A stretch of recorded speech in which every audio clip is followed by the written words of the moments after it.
first grade. Free kick in at the goalkeeper, long shot attempted. Oh!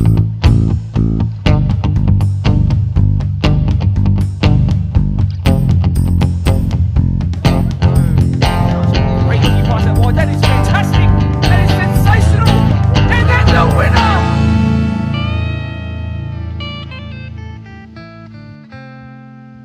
Welcome to the 5th episode of the Blacktown Football Hour podcast. My name is Mark DePoli. Thank you very much for joining us here again. Wherever you're watching along from, if you're on Spotify, in the gym or on the way to work, thanks for tuning in and listening. Make sure you click the notifications bell so you know exactly when our episodes go up. If you're watching along on YouTube, perhaps on your break, your phone's propped up against your water bottle, make sure you hit subscribe. Make sure that red button is now grayed out, and don't miss an episode the second it goes up. This could be your 5th Blacktown Football Hour podcast of 2022. Could be your first. No matter what, I'm really grateful that you guys are here. Thanks for being here. Leave a like on YouTube if you are watching along there, so I know that you are enjoying what we're doing. As you can see, I'm here. I'm joined by Abby, who I'll bring into our show as time goes on. But I want to start with our results from around the ground first and foremost. So without further ado, let's get into it. We'll start with our Spartans boys. In truth, it was been a difficult week away to Central Coast Mariners, who are always a great opposition, and of course last minute changes to kick-off times and COVID to some of our players doesn't help. Our 13s played an extremely entertaining 6-4 loss. Seeing them score more frequently though is really good to see, so hopefully they can take that momentum, scoring wise at least, into next week. Our 14s didn't play. Our 15s unfortunately went down by 8. The 16s lost a closer one, 2-0, before the 18s picked up a point in a score draw. The seniors then played up against St George, the 3rd consecutive away game of the start of the season. 20s with a big 2-0 win away from home, their first of the season. First grade went down by a goal to 0. This week, finally, the boys will play, like I said, their first home game of the season back here at Blacktown Football Park. And speaking of the latter, the 13s have got a point in their name, but they sit just above the bottom of the table. The 14s have played a game less than most, but sit in mid-table, which is really commendable. Hats off to them. A win and 2 draws for them. 15s sit bottom and are still awaiting their first points. 16s sit just below mid-table with a win and a draw so far this season. And finally our 18s, similar position, a win and 2 draws so far. The men, the 20s picked up their first win of the season. As I said, they sit right in mid-table. First grade sit a little bit lower than their younger counterparts, but they have the same points as them. So a different kind of competition there. Our AYL sides, they too are on the road and they face the always tough, high-flying Sutherland Shire districts. The 13s lost 4-1. The 14s are a really good team to watch. They won 3-0. Hats off to them. 15s then lost 3-0, and the 16s went down by a goal in a close run to round off the day. That leaves the 13s in 4th, the 14s in 1st, the 15s at the foot of the ladder, and the 16s a point off of the bottom. Mixed results across the board there, but certainly those 14s are the ones to watch. Lastly, our match of the round happened, of course, played here at Blacktown Football Park. The rain held off for it too, which is great, although it hasn't stopped in the week and a half, or in a half week since then I should say. Our deployed PL1 competition kicked off, and what will be the last game we have here at Blacktown Football Park for a little while indeed. Quakers Hill took on Ponds, and that's the juniors took on the Ponds, in what would have been a blockbuster last year if the 2021 table was anything to go off, and this time it was the same as what we saw last year. It was a tight and cagey affair, and I won't spoil it for you, but here are your highlights packages now. Quick decisions out. Keith, they're in plenty of space. Pelazon might get there first, though. Big slide, that's the first foul. That's a shocking tackle, and from my angle, that could actually be bigger than just a free kick. He looks to be okay. Just a little shell-shocked. He hit the ground hard and fast. President, former board members, staff. I'm sure wouldn't mind a little shadow. Although, Skur running through. Could be the first chance for Ponds. First chance, will it be taken? No, it won't. It's pushed horribly wide in the end. It's actually gone out past the 6-yard box. Said we've got really good quality football and some nice passing here. This might be a second chance, but he's absolutely hashed it. Near side. Timbers has a lot of work to do. He's done quite well, fortuitously or not. He's still got it. On the turn now is Surgeon, beats one, and then back to the left back, and then puts it into... Is there a handball being called there? Ready up. Hughes here on the ball. Lebby's been strong in the tackle. No foul there called, and now Lebby might come forward. They are 4v3 up. Cullen needs to use that strength. Something's been given here. It will be a yellow. That's a brilliant throw. You can't be offside from a throw, of course. Skur into the box. Sweden! Oh, it's a really good pass in the end. Cullen! He's Mr. Sitter. And that just seems to be a cursed side of Blacktown Football Park Synthetics. Everybody seems to miss in the first half. A sitter that you can't quite believe. Not so. Jackson then recovers well. His tackling is not to be at all reprimanded. That's brilliant. And then a great ball. Who will get their first? Keeper's done really well. Perfectly clean tackle. Darker out. A little less wind. There's still been no rain, although the clouds are overhead. Teaming the possibility. That's a really good ball. Cabrica should get there first. It could be the first goal. It's not. It's pushed wide. Horribly. Back out wide. It finds itself. Cabrica just outside the box. Twisting and turning. That's brilliant. And he must square it. Surely now he doesn't. Because Levy is there instead. Dalkeith or Sweden. I think there can only be one. It's Dalkeith. It looks really good. Off the post. And then the follow-up. Yes, it's in by Cullen. Similar shambles at the back as we saw last week. But it's resulted in the first goal of the day. And when you whip balls into an area like that, and you test the keeper, and you test how in touch the defence is, moments like that happen. He's done really well there, Cullen, and the 24-year-old, who not only benches 140 kilos max, but he also scores goals in the match of the round. Inside he goes. Good tackle in the end by the Northern Irishman. That's a long shot attempted. It fizzed and it moved away from the keeper who thought it was going one way. He dove the other though and then claimed. It's there. Forward they come. Plenty of numbers forward on the back line. Here comes the long ball. Sawari there. Mantaruglu there. Offside called, and that might just be it. That might do it. That will do it. It's full time in our first deploy PL1 game of the season. This being the match of the round between, of course, Ponds away from home defeating Quakers Hill Juniors. Here are the post-match interviews, starting with the winners. I'm here with the winning side's captain and coach, Ponds. 3 points available so far this season. 3 points you've gotten. A goal and a clinch. I'm sure that's how you guys like it. What are your thoughts on the game, Ellie? I was impressed with what we had out today. The back on pretty depleted, but the boys that came in just shows in our squad that everyone jumps in. It's the same system. Clean sheet again. Like I said, we probably should have left a few out there today. First half, we should have put a couple through, but first game, Quakers a quality team. We'll take that win. Now, a lot of players went down on both sides. You guys had a midweek game on Tuesday, which was a huge one, away from home as well. You're going to be tired. And you've got some time to recover now, but how happy are you knowing that the change back line, which is the most important part, not to change, that your team, your boys have come out and had such a good performance? Yeah, it's good. Well, we've always said from the start, our squad, we've got depth, but I guess you've got to prove that. So with those boys coming in today, it was good to see. There's a few, as you said, a few boys struggling. Just from not being here today with injuries and sickness and stuff like that. So it was good. I'm going to give full credit to the boys, as was mentioned in the change room. I had to say that one. So they did well. So good on them. Well, all right, guys, let's get out of here. Cheers. It's difficult, boys, to go down 1-0 to Ponds. When they are the squad depleted in certain positions, they're just going to shut up shop. If you found it hard to break them down today, what would you have done differently next time, do you think? Oh, look, I think both sides had quite a few players out. We know that they had a few players out. We've roughly got about 4 or 5 starters that were out today as well. And look, at the end of the day, I don't think there's any real excuses. I think we should have been a little bit more creative. We hold pretty high standards, and that's something I think the players will look back, reflect on some of the footage. We'll obviously go back and look at some things as well, pinpoint them, and they'll realise, there's some things that we sort of went away from our actual, playing style and philosophy, and that's okay. We go again next week. I think as well, losing your captain the first half of the first half never helps. How are you feeling, and are you upset that you couldn't participate? I mean, of course you are, but do you think it had sort of a big impact on the game? Yeah, personally I can't stand watching. It kills me watching on the sideline, so just try and do what I can from the sideline, scream at the boys. I don't know if they can hear me or not, but yeah, it killed me. In writing this intro, I've spoken 594 words exactly, all of them by me, whilst Abby sits here in an awkward silence. I'd like to introduce her now and even up the airtime a little bit. So, Abby, you're Blacktown Spartans first grade women's winger. Abby Lemon, that's your full name. Remarkably technical player with a lot of pace. And at only 19, she's got a great career ahead of her in whatever she wants to do and wherever she wants to play. In saying that, Abby's already lived the dream of many young footballers, and it's amazing. It's something I could only ever, like I said, dream of doing. After winning the Youth Golden Boot here in our competition in 2019, she spent a year in Spain with Levante Unión Deportiva, okay, the B team. So that's based in Valencia, and she's now back with Spartans after a couple of years with the match day 1 just around the corner. So I'm sure she's extremely eager to A, talk, and B, do her talking on the pitch.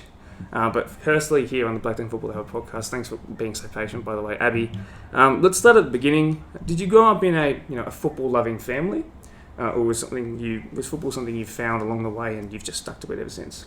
Yeah, so I wouldn't say we were a football-loving family to start off with. My brother started playing with our family friends first, and so eventually I signed up as well so I could play with them. I think I was about 8 years old when I first started at Carlingford Redbacks. Yeah. And I tried my hand at every sport there is, but winter I always just stuck to soccer and just kept at it.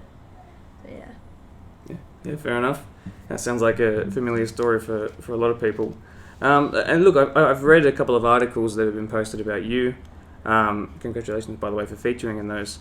I know you found a lot of success in the futsal world. So can you tell us about your time sort of playing the five-a-side competition and how that's helped you, boost your technical ability, because it is so reliant on close control. So tell us all about that. Yeah, so I've played for Dural Warriors in futsal from the academy teams all the way to the women's. And it's probably the best few months of the year really when you get to go and play futsal. I think a lot of other players would agree. You just get so many more touches on the ball. It's just that quick that you have to just keep up. You have to be super fast on the ball. So I think that's definitely helped me improve a lot, like technically, and I think everyone that plays futsal would agree. For sure. Now, something that is pretty easy to say, but I guess the Spanish game, particularly since I'd say 2010 onwards, probably 2008 onwards, has been a lot about the close control and technical ability, and that's perhaps why that opportunity seems to sort of match your play style, I guess. That's when Levante came calling. So speaking of that, you had 2019 with a Golden Boot season. Fantastic, great job, by the way. So tell me, how did that opportunity come around? Start at the beginning. Yeah, so, originally I only went over to Spain for a training spot. So I was there, I think, a total of 2 months, just training with the team and just getting as much experience as I can. And that was before COVID and everything hit, so there was no COVID going around at that time. So I came back home, and then for the 2020 to 21 season, because their seasons goes over the 2 years, there was a player that was leaving the squad, so a position opened up, and I was, when I got the email or the message saying there was a spot if I wanted to go back, I don't even think there was a decision. I loved my first stint just going over there and training with the girls, and I knew it was great. I knew I loved it. I knew I loved how they play. So, pretty much straight away I knew I'd take that opportunity and go back. Good. Talk to me about what I think what most people would tend to ask is, how does the Spanish game compare to our game? There was a question that our guest last week, Brad Whitworth, got asked when he came through the likes of Leeds and Bolton and Man United, and now he's here. Back to you, of course. How does a training session, though, how does that compare to what we do here, perhaps? So just the style of play is just, like you mentioned before, it's so technical. Everything's mainly one touch. It's that fast. You just have to know where to be at the exact time you need to be there. So I guess technically and tactically it goes hand in hand. So when I first went over there, that was a big shock. But after 2 months, I got the hang of it towards the end, and I saw a good improvement in those 2 months. But definitely after having a whole season there and getting used to how fast that is, and when I came back, that's where the better difference is, I guess. Is there a particular focus? Oh, okay. Is it like sensorized? That's not meant to be happening at all. Okay. There we go. Oh, we're back. That's never happened. We must just not be moving at all. Back now. The question that was perfectly timed, by the way, how that light went out. What was I going to ask? I was going to ask something along the lines of, in a normal training week, obviously you'd be training quite a lot. Is there a particular focus on how does a Spanish training a general, week. what does it look like? Yeah, so our games would either be on a Saturday or a Sunday. So we would normally train 4 days out of the week, all 4 of those days on the field, and then 1 or 2 of those days would also be in the gym after the field session. So if the game was on Sunday, for example, Monday would be training for just the players that didn't get that many minutes, and it would be really intense, more fitness stuff. Other players would do more chill mobility stuff on the side. But then the Tuesday and Thursday sessions were the real tough ones with everybody, and they would mainly be like the first half of the week would mainly just be a lot of fitness, a lot of running, a lot of touches on the ball, just a lot of the basic stuff that you need to work on, a lot of shooting, all of that.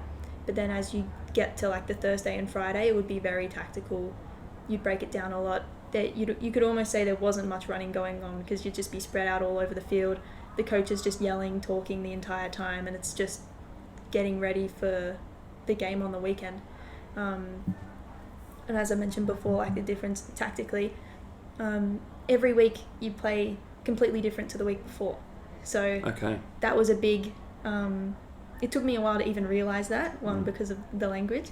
So when I picked up on it and I realised areas I was stuffing up, because I was playing the same way we were taught when we were playing against Valencia, for example, but now we're playing against a different team. We're going to attack it completely different, we're going to defend completely different, individual positions doing different things. So it was very, very broken down to a T, like everything to the players that you were going to be up against.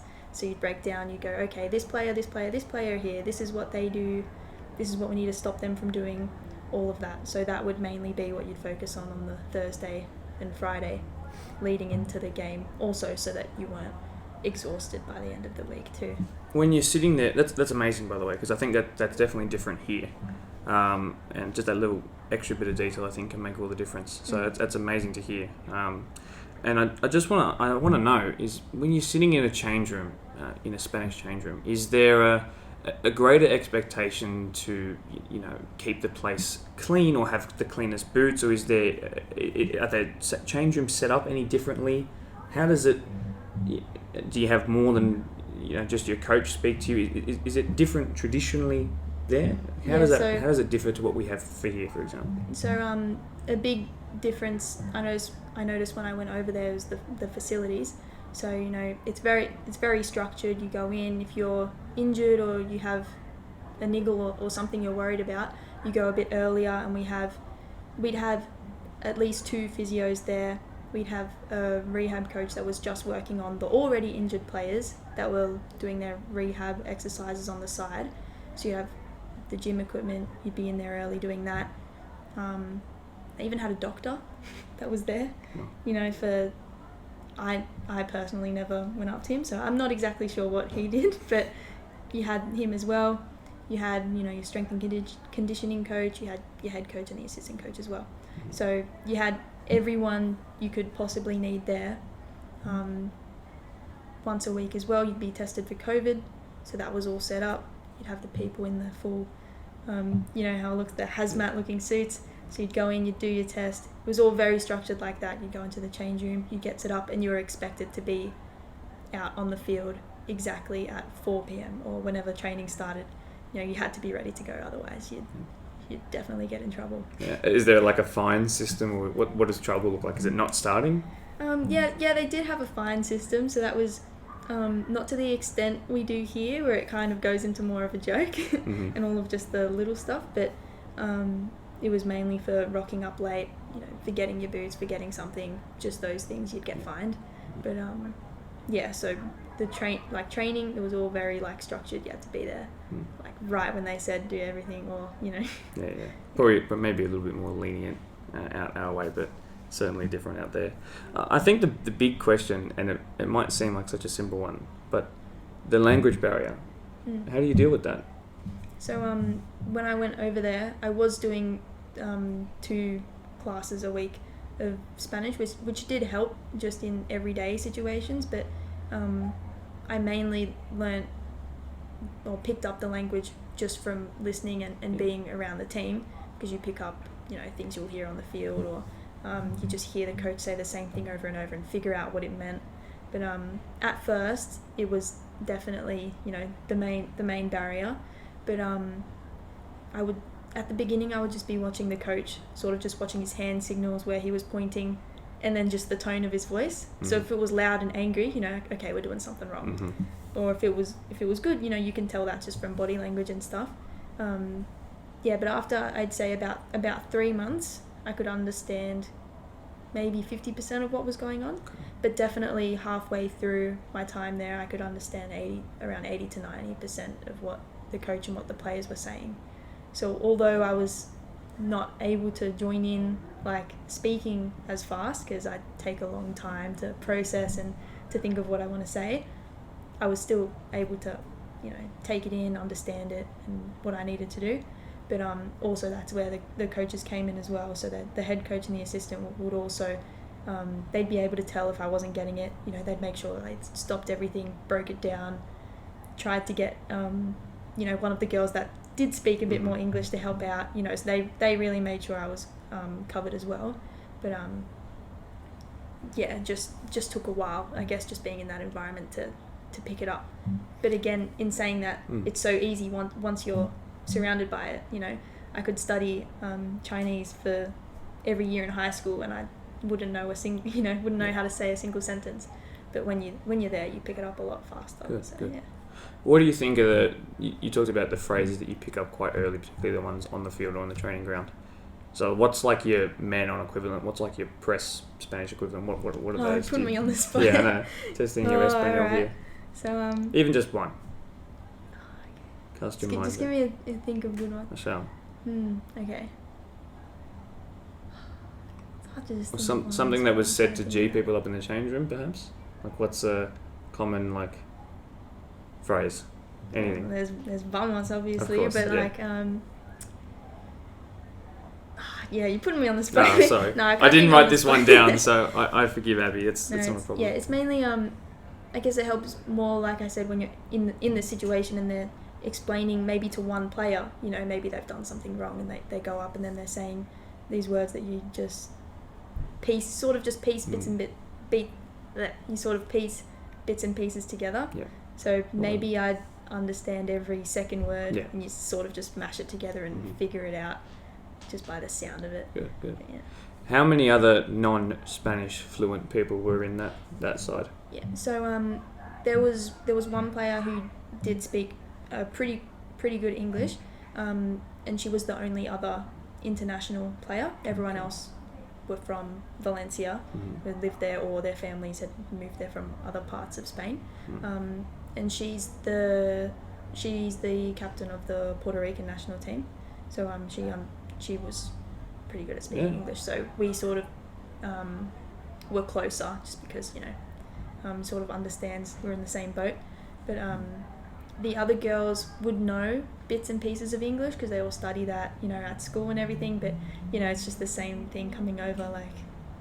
Yeah, so the girls would study in school, so they'd know bits and pieces. They'd come, they'd say, hey, you know, how are you, stuff like that. It's good. Or they just, you know, it's easy to make each other laugh when you're trying to speak the language, so at least we had that to sort of bond over, I guess. Yeah, absolutely. I think... Oh, I had something in mind and now it's gone.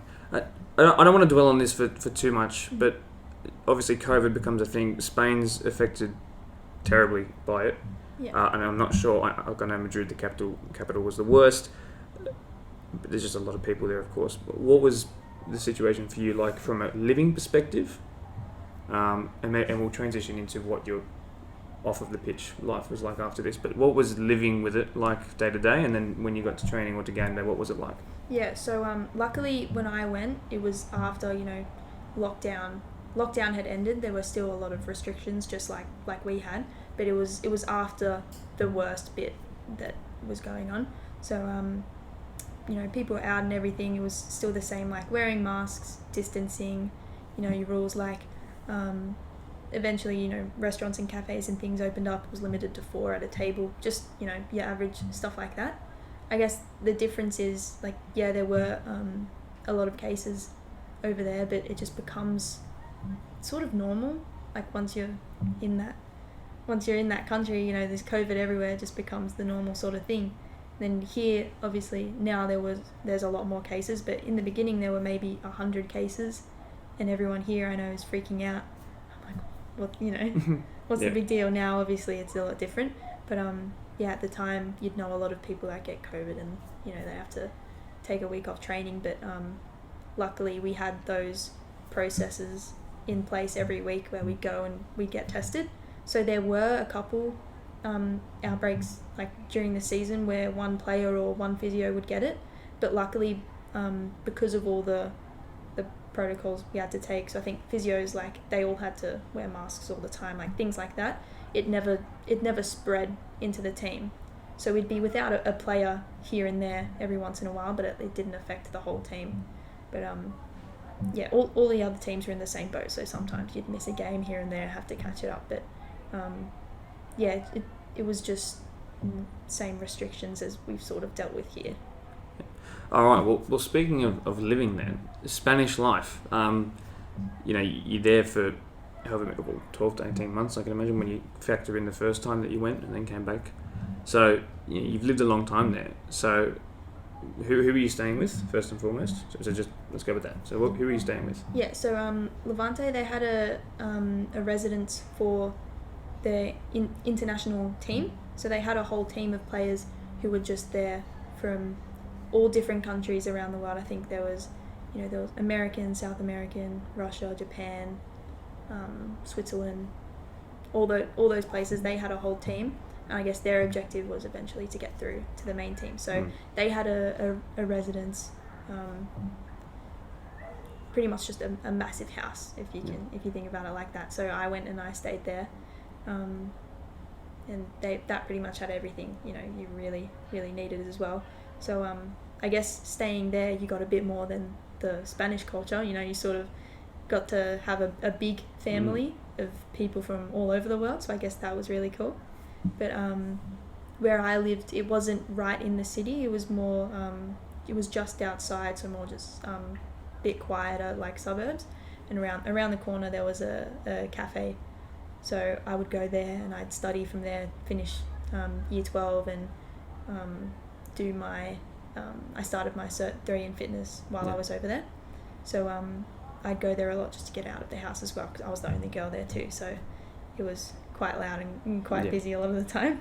But while I was there, the owners there, I would practice talking to them every day, so that sort of helped me going into my team. And they would teach me like just little things and tell me, oh, you need to try this, you need to try that. So I guess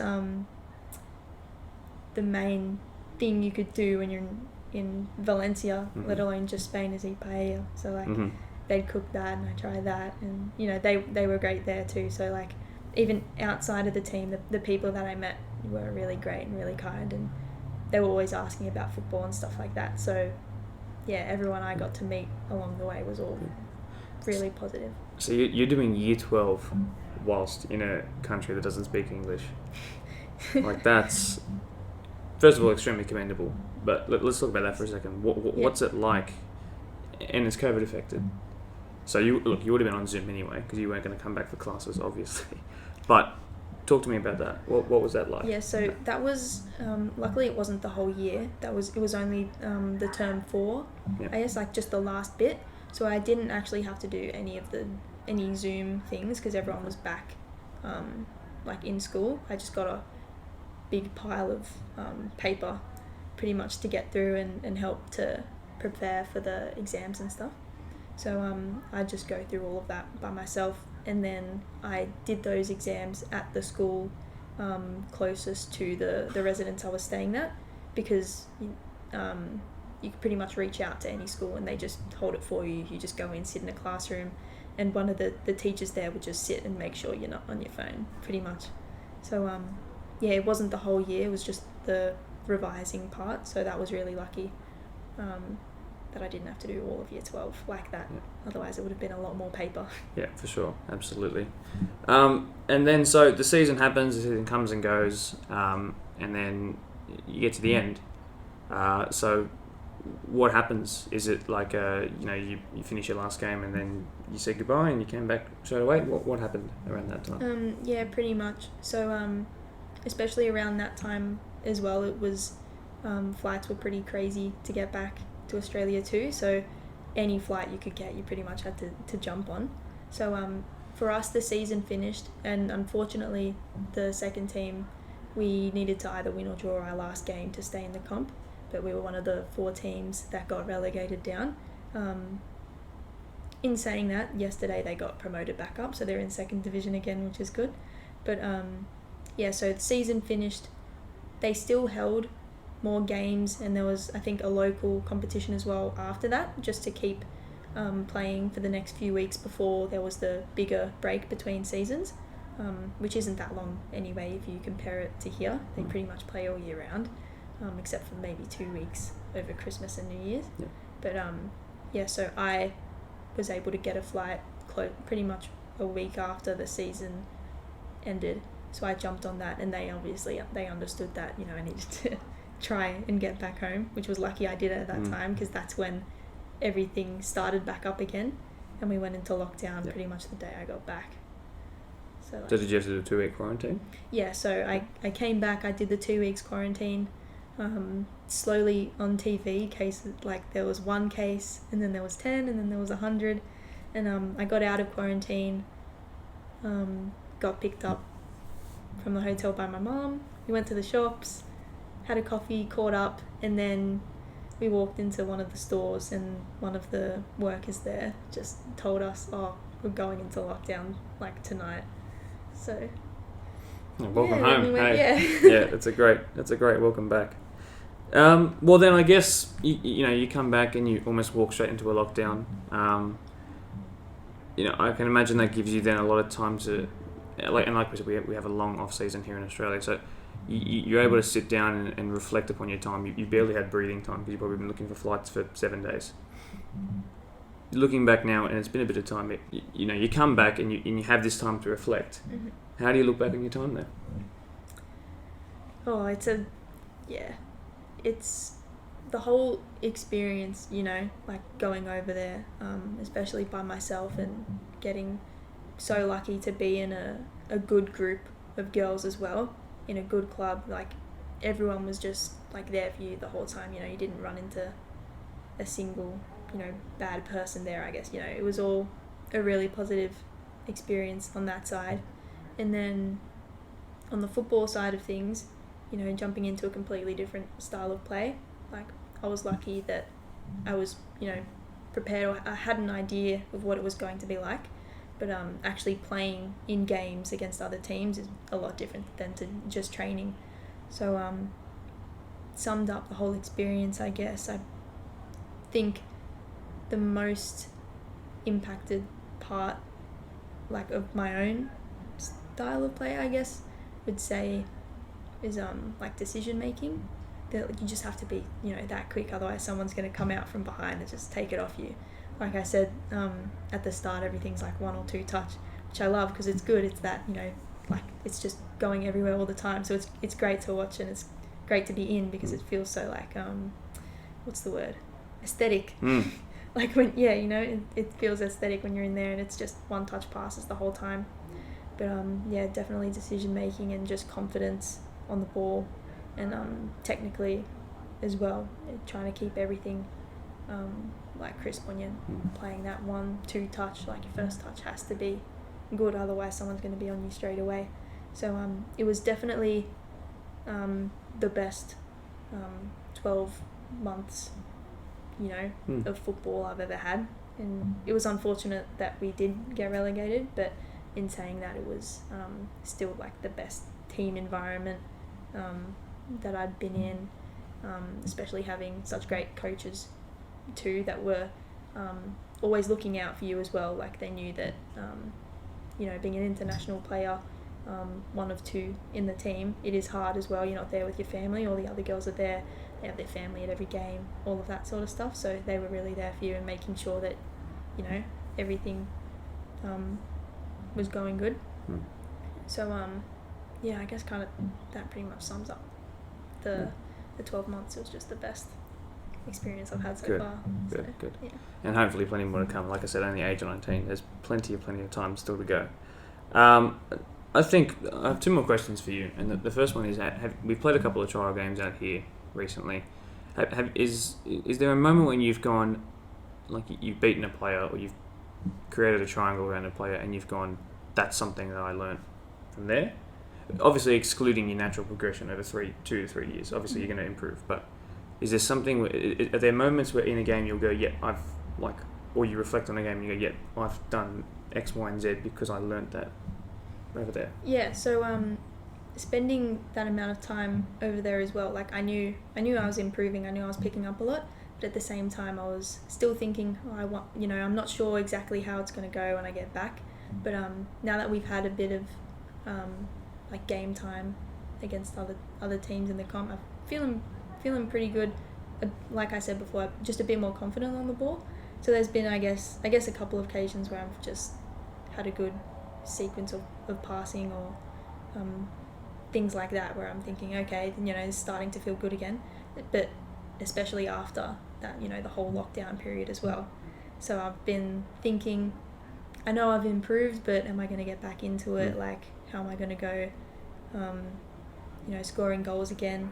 So I'm feeling confident about this season, like especially with the girls that we have and the coaches that we have, like Phelps and Brad. So far, like it's looking really good, and I'm excited for like this whole season. Like I've been at Spartans the few seasons before I went overseas, so it's obviously good to be back with majority, the same group of girls. So really keen to come back into the same environment I was at before. So yeah.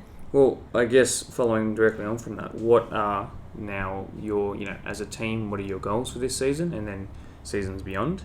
But personally as well, what are your aspirations now?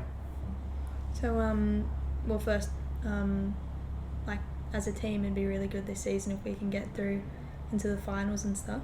So, what we've been working on at training and what we've been doing on the field, we haven't been winning our first few trial matches, but I feel like bits and pieces are coming together and it's looking good, especially defensively.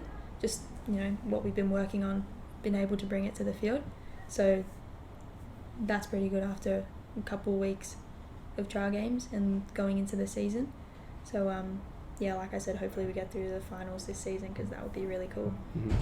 I think I was in the 17s team when the reserve graders went through and won that grand final. So I was popping through into the reserve grade team that year, so that was the best season to be a part of in that team environment. So I'm really hoping that this year we can bring that back again and you can feel that the finals buzz, the finals excitement again. So that's as a team, but personally I think it's still just the same, just every week just improving every week, just getting better. That's sort of what I was just trying to focus on while I was over in Spain as well, just a little bit every week. At least here, there's no language barrier, so like that's great. It's good to be part of a team where I feel like I can talk to again. Yes. But so I guess I'll always want to play at the highest level I can. So just trying to think what to say. Yeah, I guess I'll always just want to play at the highest level I can. So I guess my main goal is just improving every week, so I can just go as far as possible. And if that means going back to Levante in second division or something similar again, I definitely would. Like I said, it was unfortunate they got relegated, but they're looking pretty strong and they're going back in, so hopefully they'll do well as well. So I've kept in touch with a few of those girls and they're doing pretty good too, so who knows where I'll go or what'll happen, but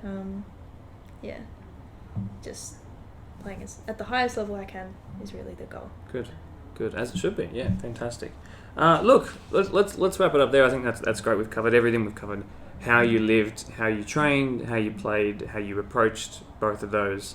Coming back here, COVID, what's happening now. and of course back to the basics, how you got into football in the first place, futsal as well.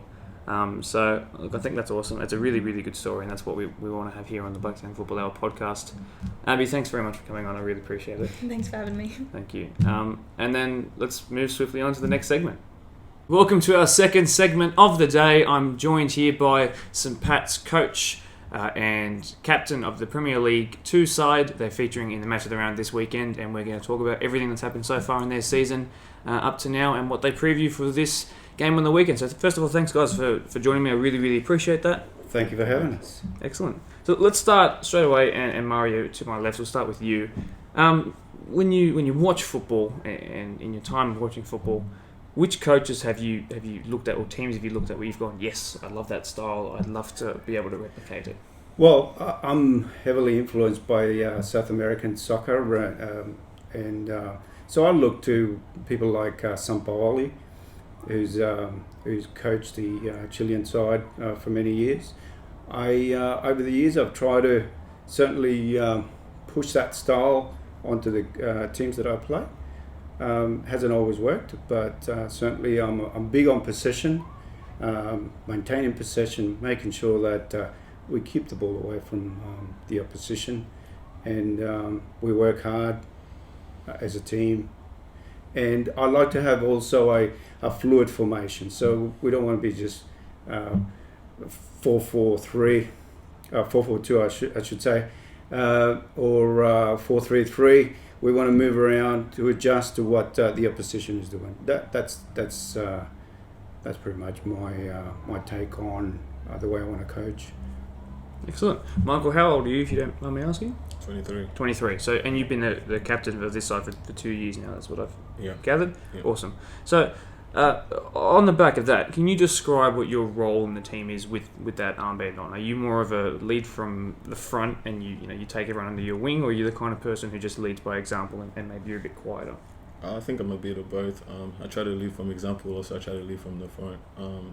In games where the games get tough, where it gets rugged, where it's you have to grind out results, I just have to keep encouraging the players, keep pushing them, keep motivating them, because at the end of the day, we're there to win 3 points. So my role is to encourage them when it gets tough, push them when I need to, yell at them when I need to, also just be a calming force when I need to as well. Are you the first person who goes up to the referee when there's perhaps like a tackle that goes in and you want a yellow card to be dished out for the other team? Is that your job? You just go straight into it? Usually no. Depending on the tackle, usually I'm probably just yelling at the ref from far away because I don't want to get a card myself. But normally if the tackle is really bad and I feel like they're putting my players in danger, definitely yes, I'll be the first one to be in the ref's face to let them know that at least that should be a card. Yeah, for sure.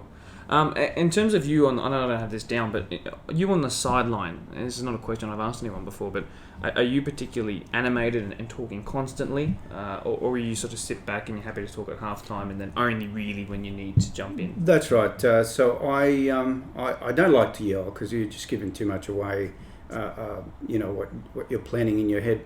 So we certainly work on that at training. We discuss the way we want to go out there and play prior to kickoff, and then at halftime we talk about what we're doing, we could be doing better, and what's not working, and if we need to change anything, we do. So not much yelling. It's not my style. Mm-hmm. I do stand up. Most of the time I sit down if I feel that the game is going well. If I think that there needs to be a bit more urgency, I stand up, and I think that's just a visual for the boys to understand that they need to pick up the tempo a bit. So St. Pat's have played 2 games so far.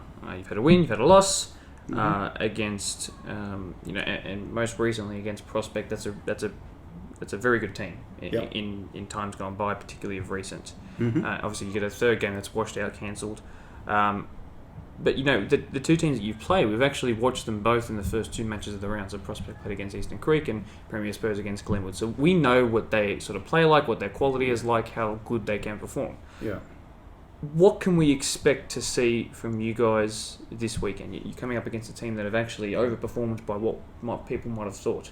Yes. What can we expect from you guys this weekend? I think if I go back to the prospect game, and Mick will vouch for this, is that it was a disrupted game. We lost 3 key players to injury early on. So we had a good 30 minutes, a very good 30 minutes. We created about 5 chances. We scored 1 goal, and then the game sort of fell apart for us because of injuries and a suspension.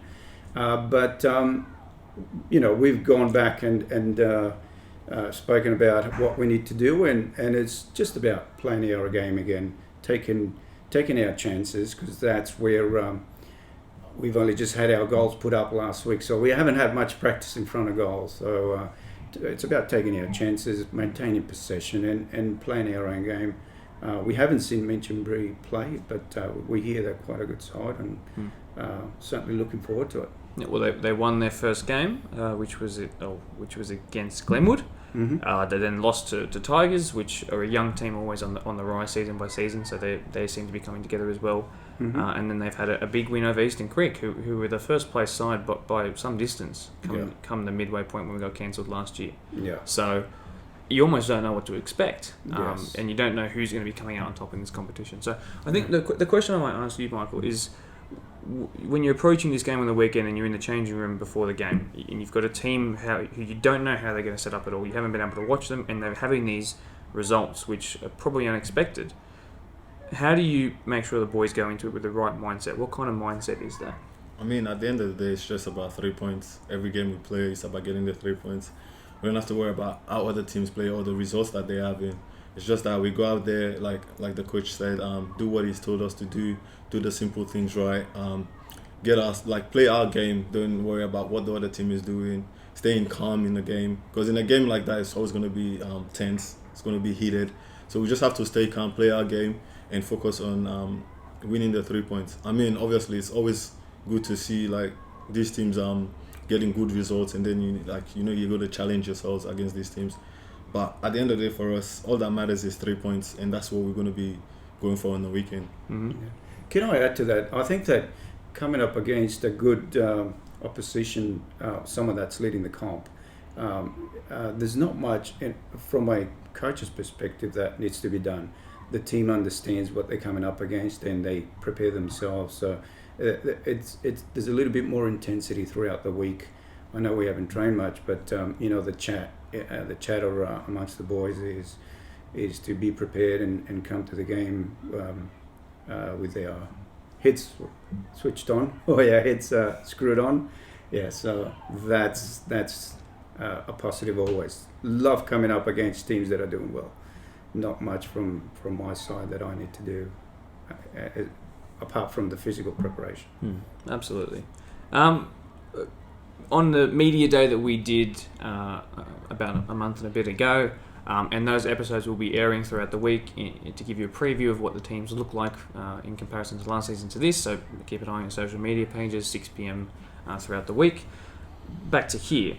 The person who I spoke to, whose name slips my mind unfortunately, but he mentioned that the team objectively lost some quality on paper. Mm-hmm. Now on paper to in performance is a different thing.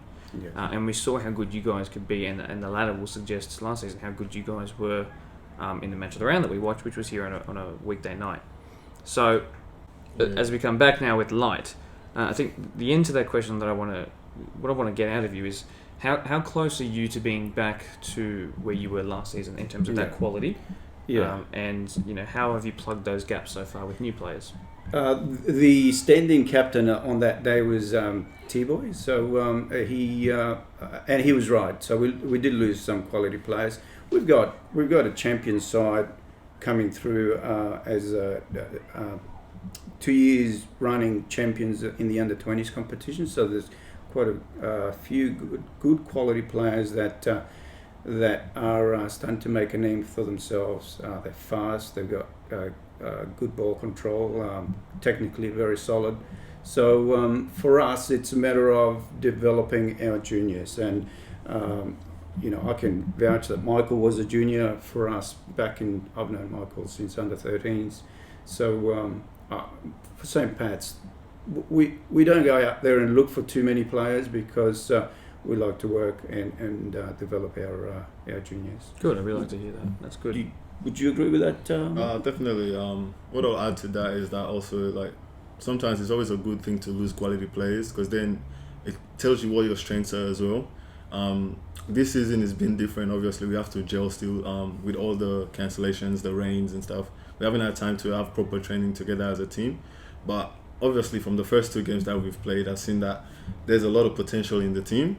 And just with time, as we get to train, like once the rain stops and everything, we get to train, get to build that bond because we are still a young team as well, still getting to know each other. Once we build that bond, I think we'll be well gelled, and midway through the season, we'll see our full potential.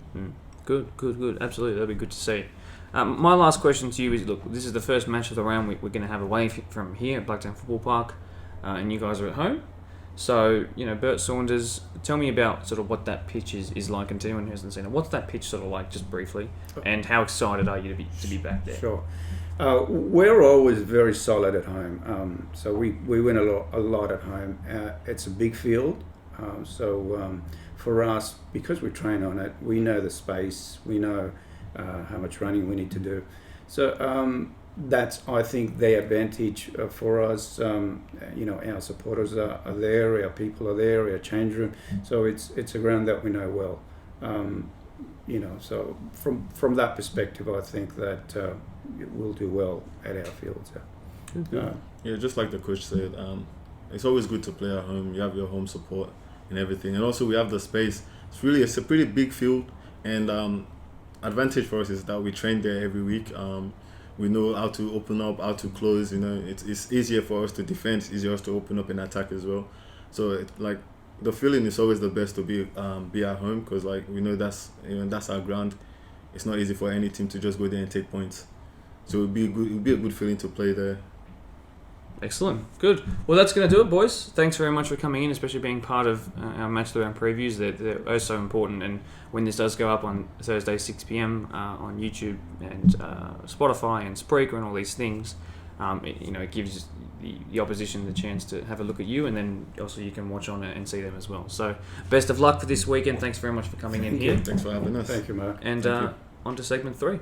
And for our final segment of today, we're joined by our second group, our second captain and coach of our Premier League Match of the Round going on this weekend. The guys from Minterbury have been kind enough to join along with me.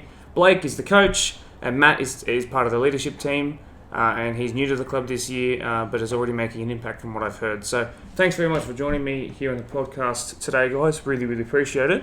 Let's jump straight into it. So I think, and this is being said with the kindest of respect to the club, the Premier League team, itself.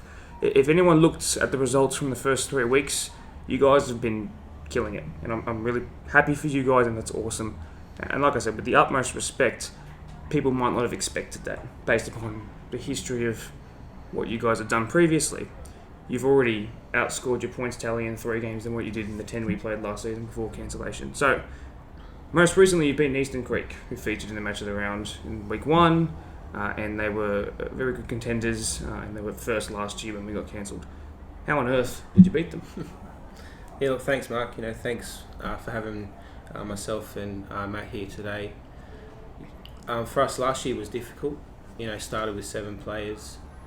It was my first year in coaching in Premier League level. So there was, I suppose, learning curves and things to experience for the first time. But that's done now. Last year's last year.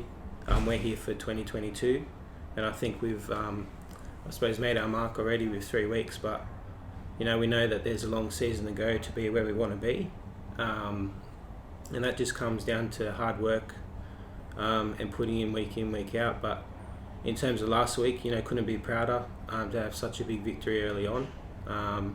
And it's pleasing for the boys to put together the game plan that's set out for them. But now we focus on the next week, which is St. Pat's, and excited to be involved in the Match of the Round. Excellent. You guys were involved in that Match of the Round very early on last year. You guys had a decent performance. You scored a goal, but again, you're up against very tough opposition.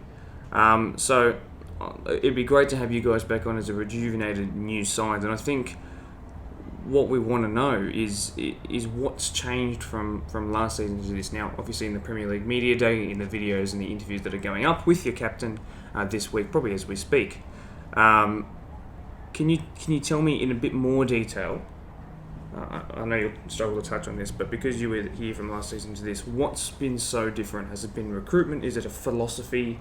Is it a training schedule? Conditioning? What is it? I think, to be honest, it's everything. As I mentioned, coming into it, carrying in 7 players from the year previously. This year we were able to retain a core group of 16 that actually worked hard and earned their spots. They weren't just given spots, and I think that's the difference.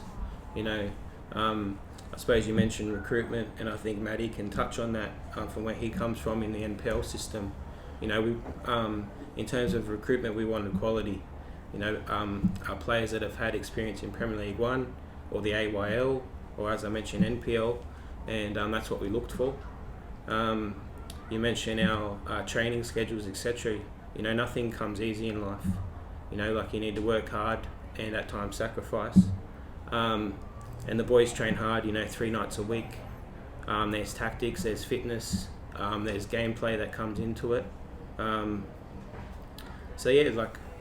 Help off the field has really helped as well, putting key managers and assistant coaches in place. And just a shout out to Stephen Bradbury, our president, who's really had my back from day one when the club was thinking of folding the Premier League. So to have all that in place this season, the results are showing, and to have, back to recruitment, to have another 20 new players in our group that show the discipline, show the work rate, have the Premier League etiquette or higher, is what I'm looking for. Yeah, for sure. Well, Matt, he talked about your experience and where you've been prior to this season. So let's touch on that for a bit. So, what's your playing experience like? Yeah. Firstly, thanks for having us today, Mark. Humble to be here. So a bit about myself. Obviously playing, like the Gaffer mentioned a bit earlier, in the NPL system for quite some time in my younger years. So playing for the likes of Sydney at 58 and Sydney Olympic. I guess touching on recruitment side of things, the boss has obviously got his mentality and his tactics and his philosophy set in stone, which is something that I pride myself on being able to buy into. But it wasn't hard. It wasn't a hard sell from Blake's mentality and the way he wants to push the club. He's destined for great things and big things with the way he sets us up to have success. It's the mindset that the club's got at the moment moving forward, and I guess all the players at the moment and the new boys that we've brought in along with myself, moving forward, we know we can do things, and you mentioned it in your introduction that our points definitely show a lot more than what we got last season. So at this stage, hopefully the recruitment side of things is paying dividends, and I think moving forward we won't be a one-hit wonder. We'll be here to stay. Yeah, good. I really like to hear that because I think it was difficult seeing where you were ladder-wise last season and seeing the results come through, but it just seems to be such a turnaround, even though we're only 3 games in. There's 2 words that you mentioned there, and that was, well, I guess you could say 3. You sort of buy into. So something, he didn't have to sell it to you. So I'm sure that's when you mention the amount of players that have come into the whole squad all the way through down to 20s, I imagine. What is that you're buying into? And that was so easy to just go, yep, I'm in. I guess the way that he sets up from every detail, every facet of training to every match preparation, we believe that there's no stone left unturned. We're ready. We've got, without going too much into our little intake and what we do prepare for, we're all prepared. We understand the game plan. We understand the philosophy, and the way that the gaffer sets us up. It's not a hard sell. His passion, his dedication, and that's early hours of the morning. We'll get an update, or if it's late hours of the night, to have the man that runs the club giving that much time away, giving that much time into the club. It makes you want to do wonders, and it makes you want to work for him. And you can't get that at the moment. To have someone's belief and passion of Blake, it's very hard to find. Good. I think we've had a lot of interrupted training, which has been that's been something everyone's struggled with. But I do think it's interesting to touch into this philosophy that you're selling, and yes, you leave no stone unturned. But for some players that might not have known you, that would be something that they need to see before they believe, perhaps. So I want to know, how has this... Did you sort of expect the turnaround in results, and maybe not even results, but in performance, to happen so quickly? You win round 1, not in round 2, but then you win against a hard team in round 3. Did you expect the rapid turnaround so early into the season, or is this something that's come as a bonus? No, look, definitely, it's not unexpected. You know, like, we have our milestones and we have our targets to hit, and I think it comes down to the hard work that the lads put in during the pre-season. You know, a lot of the groups started training mid-November once the restrictions were left. And from there, it's about the organisation of pre-season, you know, so matching a new squad against some heavy hitters in different districts. And that's where we could see that we actually have high potential this year, and we can achieve what we put our minds to. Yeah. So regarding this week, and this is for both of you, this is the first round that's not being held up at the synthetic, which could be a bonus, could be a negative. I don't know. It depends on your play style, I guess, and what you sort of look forward to. But I had a look at the pitch today. I was there before it started raining again. Huge pitch. Really, really massive pitch, but really nice, both of Field 1 and Field 2, whatever we end up using. Without giving anything away, of course, how are you approaching this game on Saturday, considering where you're playing, the conditions it's most likely it's predicted to be, and what you've seen of your opposition, if you've seen anything from your opposition? Yeah, like, what we're expecting and how we're preparing is like any other week. Yep. For us, last week was a great victory, and the boys should be proud. We deserve the points, but it's in the past and we're focused on Saturday. To play at Bert Saunders, I think it's one of the best fields in the district by far as well. So, I mean, it's a great experience to have it filmed out there. And in terms of, just how we're preparing, I don't think our game plan changes. It might be altered in terms of, little tweaks here and there because of the opposition's personnel. But to be fair, we haven't seen much of them. But really, it's about just focusing on us. I think last year what hurt us is that we were constantly changing, having forced rotations, and trying to find, some formula that worked. Whereas beating last year's champions as it stood, and then being able to go into this week with an unchanged lineup is something that we're not familiar with, so that's going to be key this season, to keep people fit, to keep people engaged, motivated. But it comes down to our youth and our resis as well. Everyone's fighting for a first grade spot, and that's, I suppose, what makes being in first grade more valuable, because at any second I'll take it away from you. Jumping onto that, because I wanted to get you involved in that too. If the approach is very similar, maybe a couple of tactical tweaks, yeah, of course. But if the approach is similar to every game, or the same for every game, what kind of things is the Minchinbury first grade or Premier League side leadership group doing in terms of what's your role at training? Are you getting there a little bit earlier and discussing how you're going to get the best out of the hour and a half that you've got at the field? Is it getting to the ground early? Is it preparing something, 200 words to say in the change room 5 minutes before you go out? What is your role in that leadership group? Yeah, definitely. Look, being one of the more older fellows in the team now, I think leading from the front and obviously getting to the game early obviously does set the stone for the younger boys as well. It's like we said, it's about preparation and dedication. So if you're there with enough time to spare to kind of get the boys G'd up with obviously a bit of music in the change room, or a bit of touching on what we think we're going to do in terms of game tactics. But respectfully, we are a tough team now, and we are a top team, and that's what we set our goals to be. We're not just here to be here and obviously participate. We're here to dominate. So moving forward with that, the philosophy we've got, it's camaraderie. You work for your shirt, you work for your jersey, and you work for the other 10 players on the field, plus your coaching staff and everyone on the bench as well.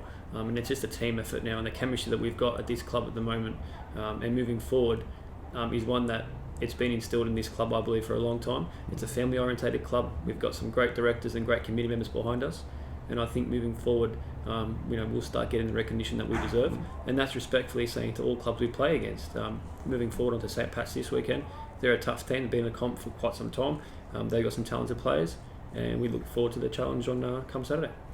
Are you sticking with the same sort of goals you had maybe that you set back in November when those restrictions eased, or now that you've had a really good start to the season, is there a higher level? Do you expect more of yourself now, considering you've seen how you play against good teams? Yeah, look, definitely. I think our goals haven't changed. We know we want to be come in the back end of the season, come in to the important start of the season. We know we want to be thereabouts and there around, obviously challenging. We knew that our dedication and from when we started pre-season, we knew that our fitness would definitely come into play. Being prepared both off the ball and on the ball. It's no secret we like to press.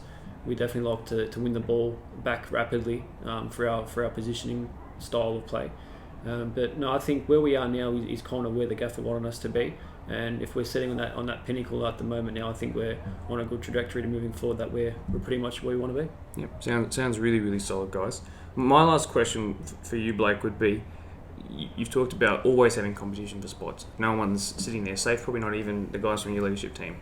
So there's always that incentive to work that 1% harder, that 5% harder in training. Is and just to clarify, do you have both a reserves at 20s team? Yeah, we do. Yeah.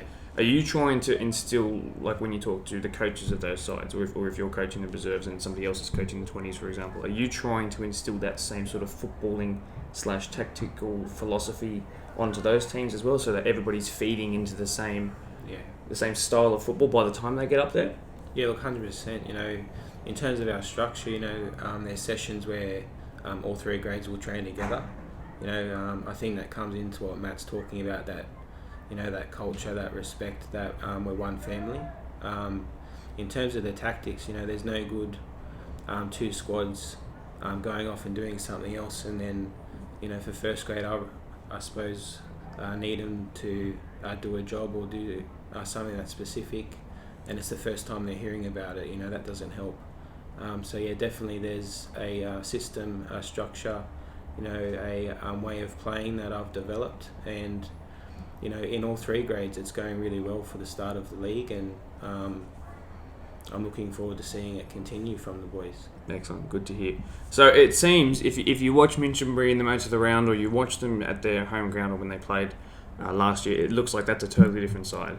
I think that's one of the benefits of me being able to put up these media interviews, is that we can look at what was said then and even now, a month and a bit on. It's different to what was being said there. So there's just progression from when we've seen you, and then we saw you at the start of the season, and even into now. So it's really good to be able to have these conversations. That's all I wanted to cover. I think we've covered some really good stuff. This Minchinbury side is certainly one to watch, and you'll get to do that. Fingers crossed with the rain staying away for this weekend. Thanks very much for joining me here, Matt and Blake. As part of the outro, you guys get to sit here awkwardly while I wrap up a couple of things. So I'm now going to show you the goal of the week scored by our AYL Under-15s player, Jai Fryer. So here it is.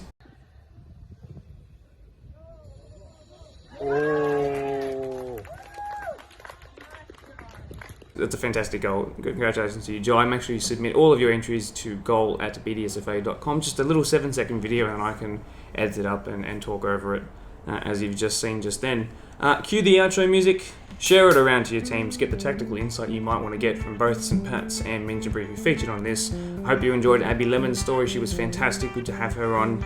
Really well spoken, and I'm glad she was able to share her story for her time at Levante. Otherwise, see you later.